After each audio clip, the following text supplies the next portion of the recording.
I think that's probably the most common thing is meeting other people, and that's one of the biggest reasons I hear why people ride. So it made sense because, like I said, I did it alone for the first couple years. So to meet other people, because I was scared, Hmm. Hmm. and I was ashamed and I didn't know how to connect with people. But the more that I've connected with bikers from all around the country, most of them ride so that they can let it go. Whatever it is, let it go. Welcome to Riding Counsel with Rich Jaffe, where the open road meets expert advice. I'm Richard Jaffe, an attorney and biking enthusiast, and this is the podcast where we dive into the world of motorcycling, safety, culture, charitable giving, and riding right. So, whether you're a seasoned rider or just getting started, let's talk bikes, the road, and everything in between. Let's ride! All right. Hello, everybody. Thanks so much for joining us on another episode of ridingcounsel.com. If it's your first time being here, thank you very much. Welcome. And if you're a repeat listener or watcher, thank you very much for your continued listening and support. And as everybody should know, I welcome all comments below. So put them down there. I'm happy to answer any kind of questions, or I want to know what you want to see. But in the meantime, please subscribe and share with your friends. I am your host, Richard Jaffe, and I'm at ridingcounsel.com. I am a podcaster. I am a motorcycle enthusiast, and I am a personal injury lawyer practicing personal injury law, representing people who are injured as a result of the negligence of others. And today I have a really great episode for everybody out there. I have an amazing guest, and her name is Amanda, and she has quite a mission and a long list of things that she's already accomplished. So I really feel better if she introduces herself, and she's probably going to do a lot better job than me. Welcome to the show, Amanda. Give us the 411. Who are you? What are you about? Tell us about you. Right. Well, thank you. Yes. So I'm actually with Ride Out of the Darkness is probably the biggest event that we've had that I have started, and I can kind of go back in history with that. So I'm big on mental health and suicide awareness because my sister took her life back in 2019, and um, it kind of started the entire mission. One of the things that we ran into with our entire family, because of course nobody expects that to happen, was that we didn't have any resources. We didn't have any support groups. The only support group that we could find in all of our county was through hospice. And up until January, I had worked in healthcare and was an assisted living administrator for 21 years. And I just learned that I couldn't do both. So I've actually just recently transitioned to see if I could make this, and amongst a couple other things, my full-time job. Wow. Yeah, I'm so sorry for your loss. I mean, that's got to be really painful, but it also sounds like you're turning this into something really positive. I mean, I can't think of a worse negative experience, and the effort and the fortitude that you're putting forth to turn this into a positive is pretty incredible. How do you find that kind of thing? I think it's kind of just always been in me to do something with my pain. Um, and I was angry and I was sad when she took her life. It didn't make sense to me. And I'll share a little bit about her. She was a healer. So she would go around the entire world. People from all around, other countries even knew her and would come to do like her sound bowl healings and just, a lot of natural therapies. And she did theta healing. She believed in a lot of different things. And so she was such a sweet, beautiful spirit that she had gotten a relationship, which is another big thing I like to hit on because unfortunately, relationships and people love, whether it's in relationships or, just family dynamics or friendships, usually plays a role in I don't want to be here anymore. And I personally have felt that way, and we can talk about that, in a little bit, but um, when she took her life, our entire family came together, and I was always the oldest, so I always kind of like, needed to do something about whatever the situation was. And I was pretty depressed. I was a single mom at the time. My children my daughter, which was the youngest one, was just graduating high school.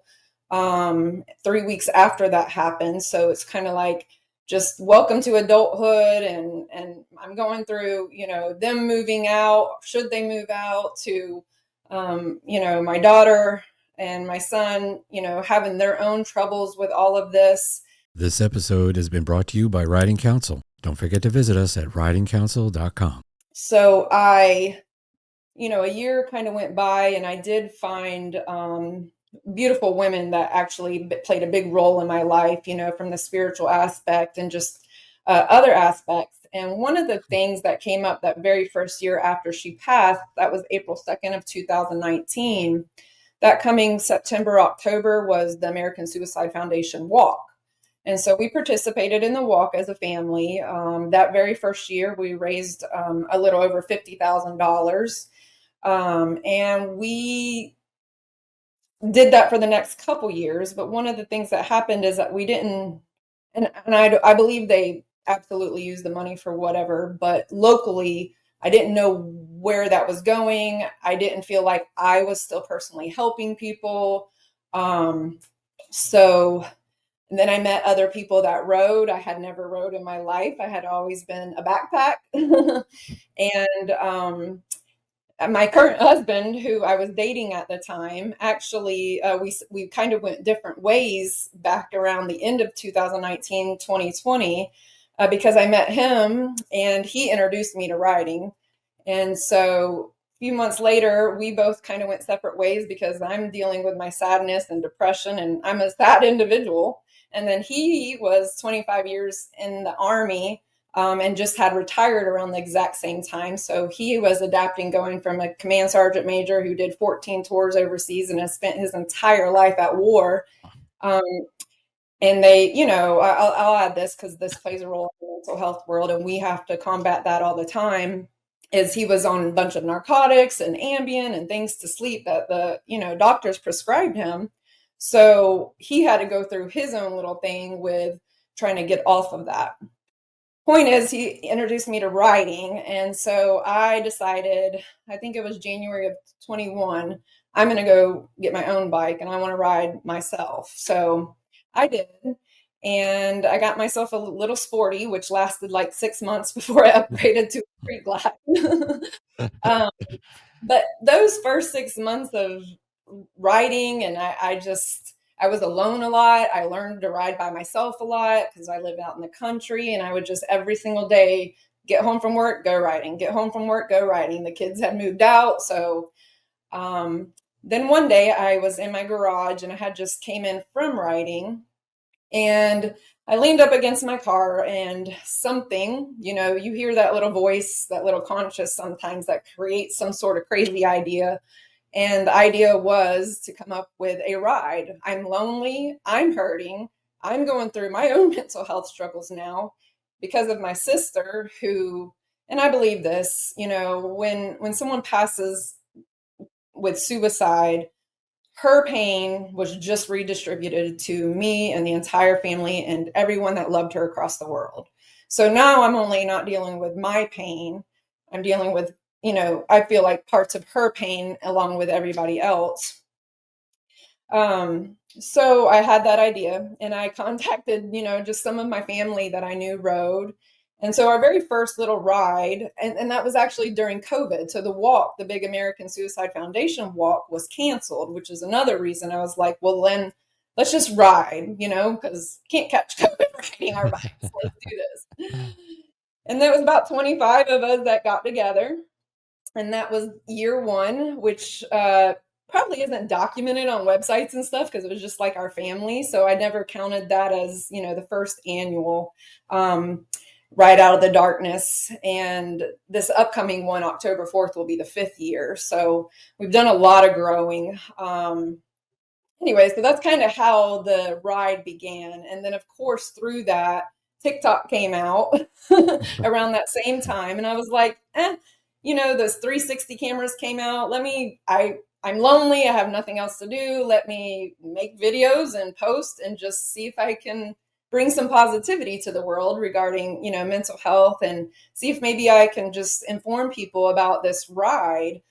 And, we can talk about different ones, but the ride has gone from the 25 family members to last year we had over 500 in the line, Oh, it's and fabulous. then ended at the Sun and Fun, which is a kind of like an airport almost. It's, we actually had the rally inside the hangar and then all around the hangar, and we had over 2,000 people show up for Wow, that. So that was really fantastic, exciting. So fantastic. yeah, making big differences and just trying to bring everybody around. And it's been really neat with TikTok to um, bring people from all 48 states together. So So I know uh, you're out there on social media, and that's great.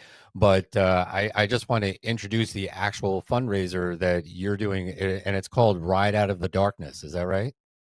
yes, sir. And how is it that people will find that on the internet, or you have like a website?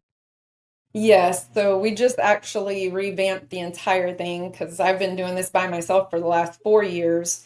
And, we had volunteer. If people know, then they know you had to go here to volunteer here. You had to go here, and everything was paper. So now I'm very excited because just 3 months ago, we published the website where you can go there and sign up to volunteer, vendor, I mean, food trucks, And what? register for the actual ride, and that's lovesurroundsyou.org. Okay, lovesurroundsyou.org. If everybody's listening, and I'm also going to put that information down here for all my YouTube watchers. And the money you raise, what is it used for?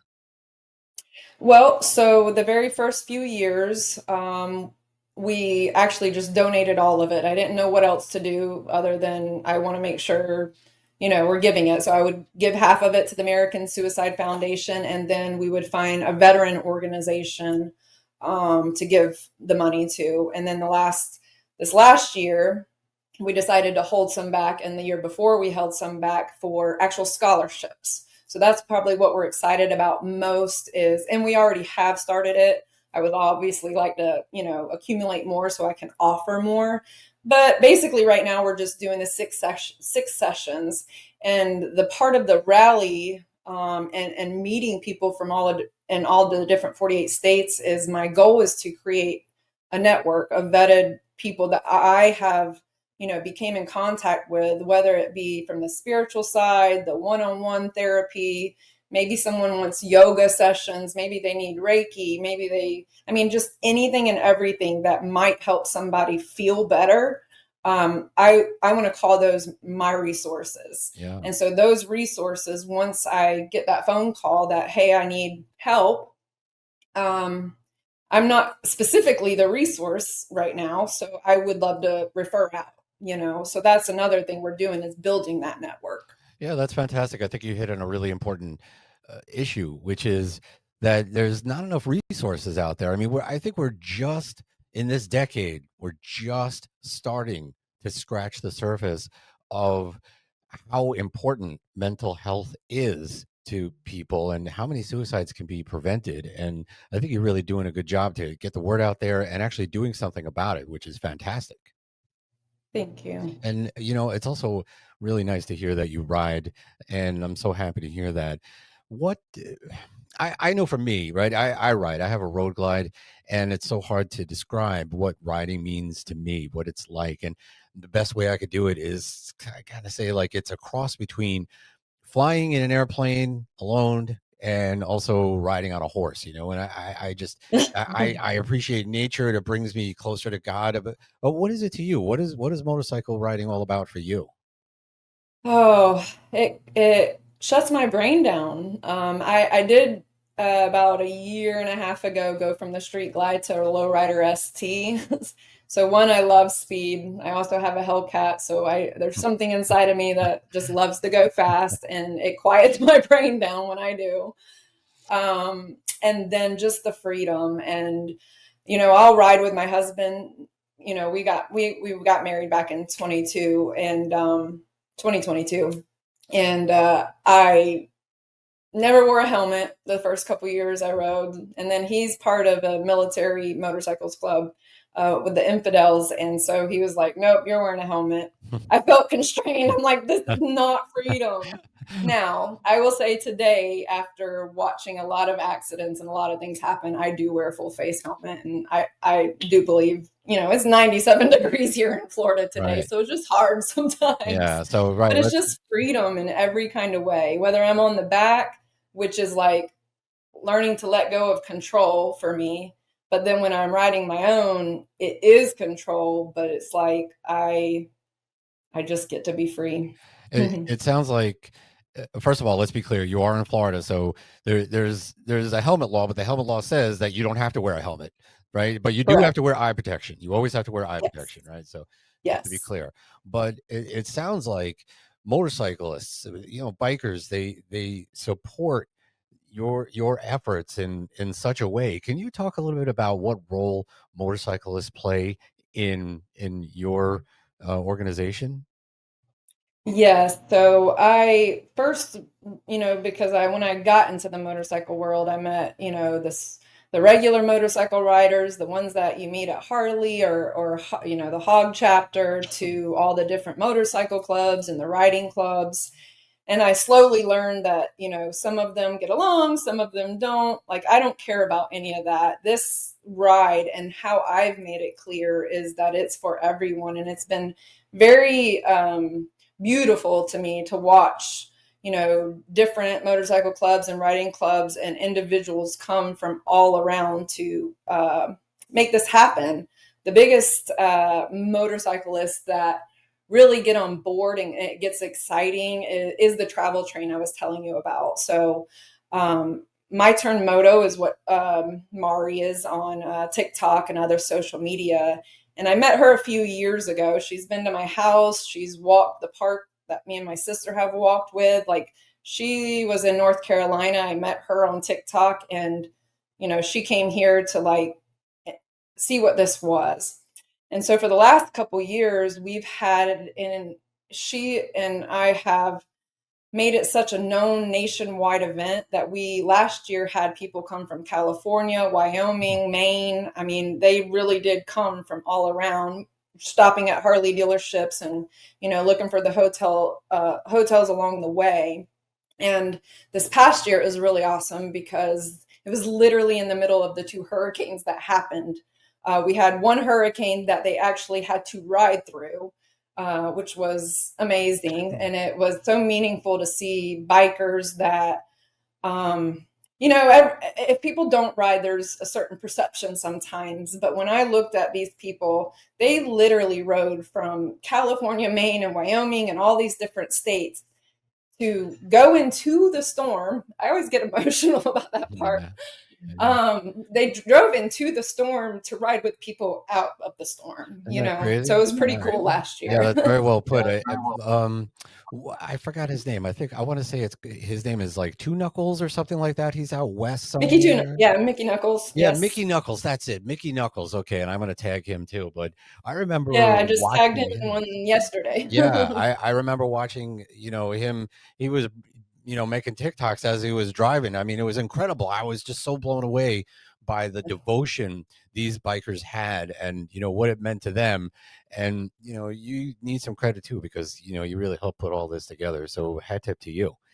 Um, Yeah. so, Mickey Knuckles is cool because and this is my goal, is once I kind of feel like I have this squared away, is to have Ride Out of the Darkness rides in other states. So he's already pushing to have the first one out of the state of Florida and have it in California in May of 2026. So we'll see if it happens, but that's what we're working on well, next. we'll try our best to help you out. And, it's great that Yes. you're getting the word out and you're really educating people. But with that said, at least I find there is a lot of misconceptions and myths about mental health. I mean, maybe you could talk a little bit about some of the misconceptions that are out there, and maybe you can help educate us and dispel some of the myths. Well, it, it's been a journey with that. Um, I'll tell you this. I have when I moved into this, a lot of people felt sad for myself and my family, um, that this could even happen to anybody because we didn't know anybody that it happened to. Right. And that's the first thing is, oh, it wouldn't happen to me. it wouldn't happen to our family, and it can. I was just talking with a mom who she's got almost 3 million followers on TikTok, and she's Wow. going to participate in the ride. So I'm really excited. But her daughter committed suicide for bullying. So anything from I've 7 and 9 year olds to when I worked with the elderly, they'd give up. um, so I just want to say, like, it don't matter if you're white, black, male, female, old, young. I sitting in this seat of talking with so many other people. I can't believe how many people do take their life and give up just that quickly. Um, I mean, I think it's I I feel like, especially old timers, I'm going to call them, uh, and I'm not talking just male or just female, but what I am saying is that people still have this idea that mental health and seeking help is a sign of weakness and not a sign of yes, strength, which I really think it is. But what yes. what do you see out there? Do you still feel that stigma that's attached to people trying to go for mental health care and having that stigma attached to them? I think so. I would say that it has changed a lot for me seeing it in the last few years. And I do think that the world is headed in that direction, which is exciting because I have seen it in every single area. So if, well, let me see, how can I put this? Well, I could tell you that for me, motorcycle riding just clears my brain and it really helps me out of any kind of snowballing effect, right? That I may go into, and it's helped so many others. And it sounds like it's really helped you too, which is fantastic. Have you seen other people who have gone into motorcycle riding to try to help themselves out of depression, or that downward slope into something that could be a little more worse? Yes, I think that's probably the most common thing is meeting other people, and that's one of the biggest reasons I hear why people ride. So it made sense because, like I said, I did it alone for the first couple years. So to meet other people, because I was scared, Hmm. Hmm. and I was ashamed, and I didn't know how to connect with people. But the more that I've connected with bikers from all around the country, most of them ride so that they can let it go, whatever it is, let it go. You know. So have you seen lives changed as a result of trying to reach out and help people, or maybe because of the awareness that you're bringing to the world about mental health? Yes, and I think mostly I'm going to go with this is that I try to not make it. Most people think mental health one-on-one therapy. A lot of people have been to that one-on-one counselor, and I'm definitely still not against that because I know some great ones. But most people don't want to sit there with somebody, taking notes anymore. It becomes like a deeper, something deeper. And so those kind of where I try to dig in and become different. So when I say, we're working on mental health and suicide awareness, we're hitting from veterans to homeless to, any kind of aspect. Maybe someone needs groceries because they're broke right now. That to me is mental health. Everything that's hard in our lives. I'm trying to understand, which to me makes everybody almost have mental health problems. You can call it different things. I don't think we need medications for all of it. Sometimes we do, but it just goes from a different aspect all around. If I that makes I think sense. it totally makes sense, and you're speaking wisdom here. So I think really what's important is to understand that problems with mental health, they don't discriminate. You could be black, you could be white, you could be red, you could be green, you could be a professional, you could be an attorney, you could be a custodian. You might not have any job at all. And what is not stressful to you may be very stressful to somebody else and could trigger that. So I think we all need to just be a little more sensitive to the people around us and just connect just a little bit more, make a little bit of more effort to connect to people around us. And I think that'll do wonders as well. And I think that is at the very least part of what you are doing with your organization. Yes. And that's where I believe in the phrase "love surrounds you." This world's not always a pretty place by no means, and I don't know that it will ever be a perfect place. I think we'll always have evil and hardships and things like that because we're humans, but there is a lot of hope out there for sure, you Well, know. it takes a lot of strength and a lot of focus to do what you're doing. And I'm glad that you found some of it through motorcycling because, I try to explain it to people and people don't understand. And I'm glad you do, because Yes. that's where I find my peace. And it's always great to talk to somebody like yourself who understands that. And then you turned it into something so much bigger, which is really incredible. And I I want more people to get involved in what you're doing. I wish I had your focus and your strength, but maybe you could tell a little bit to the people out there who are listening. How do we get involved with your organization? How do we find you? Do we call you? Do we email you? How do we sponsor you? How do we maybe become a vendor? Anything you could tell us about how to get involved here? Yes. So the lovesurroundsyou.org website will have the sponsorships. We've got different package for sponsorships, and we still need sponsors. Most of them, this is one of the last year's t-shirts, and people wear them because we get the good kind all year round, and they really do help create all kinds of discussion. So sponsorship, you'll get your name on the shirt and lots of other goodies. Vendors, which is kind of where the network of resources comes in. And that's currently locally, or if they want to come here, but vendors can be merchandise vendors, small businesses, showing up, or actual resources. Like I said, from, the one on one therapy, having a booth, to yoga and Reiki and all these other different things. There's a lot of different resources out there, and that's where I want to create that build, but they'll be out there. So anyone that wants to be a vendor, that is on the lovesurroundsyou.org website. Volunteering is a huge one. We have the starting location, which will start at the Arbondale Speedway on October 4th. And so we need, parking attendants and greeters and all these, different positions. And then at the rally, we'll need the same thing. So you can sign up on the lovesurroundsyou.org for the volunteers. And then same thing for the travel train. We'll be putting all the information and all the different stops. We're asking for captains in all the different states to come together and reach out, and everything you can reach out on the actual website. There's the email, the contact, and everything. Okay, and we're gonna. We'll have the. I'm Oh, sorry. go ahead. Keep going. I'm sorry. I didn't mean to cut you off. Oh, no. Other than that, we have entertainment that we're still looking for. We had a full schedule last year. I'm just kind of keeping it open. Jeep show, car show, bike show, and it does extend outside the biker community. And then, of course, Harley dealerships. For along the way for the travel train, along with hotels that might be interested to help out. Give people good deals so they can afford to make it down here. Yeah, I just want to be clear about something here. So, like, let's say somebody's in Maine, or let's say somebody's in Wisconsin or something, and look, I think you mentioned it before. Calling up maybe a psychologist or a psychiatrist or some doctor, it's not for everybody.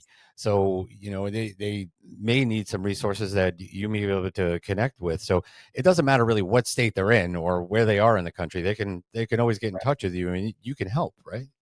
Correct, Yeah. correct. And the beauty is we're building resources in all the states. However, some of the resources we have here, they'll get on Zoom, they'll show up. There are lots of different options. So yes, it's for everybody. Okay, so we have a bunch of information that we're going to put down in the YouTube. And, is there a way, by the way, I'm talking to everybody out there, biker or not, is there a way that you can contribute to this amazing organization, the amazing happening October 4th? If there is, look, reach out, go on the website, lovesurroundsyou.org. Very easy to remember, and I'm going to put it down in the comment section in the on the YouTube. Okay, but everybody listening, lovesurroundsyou.org. Send them an email, or maybe even a text if that's even possible. But get involved. But is there a way for you to get involved? If there is, you can always put a comment in the comment section, or you can get in touch with me. I'm Rich Jaffe at ridingcounsel.com, and I will put you in touch with Amanda. I'm really happy to do that because I want to support it the best way I can. But this is just an amazing event coming up, and I'm really honored and privileged to talk to you and learn about it. And I'm excited to come. I got to be honest with you. It sounds like there's going to be some awesome people there, and I'd like to meet you in person too, and Mari and everybody else. It's going to be really a fantastic thing. I'm excited. Yeah, me too. Can't wait. So I think that's all the time we're going to have for this episode of writingcounsel.com. I do want to thank everybody for listening and, hopefully getting involved in this organization, lovesurroundsyou.org. And I'm going to ask you to like, I'm going to ask you to subscribe. I'm going to ask you to share with your friends so we can get this important information out to everybody. And if you want to hear something special or, in particular, put it down in the comments. I respond to all comments. I really appreciate it. But for now, that's all the time we're going to have for this episode. And I want everybody out there to ride, stay safe, stay free, stay wild, but, legally. Take care, everyone. And that's a wrap for this episode of Riding Counsel with Richard Jaffe. Thanks for tuning in. If you enjoyed the ride, be sure to subscribe, leave a review, and share with your fellow riders. Until next time, keep the rubber side down and ride safe.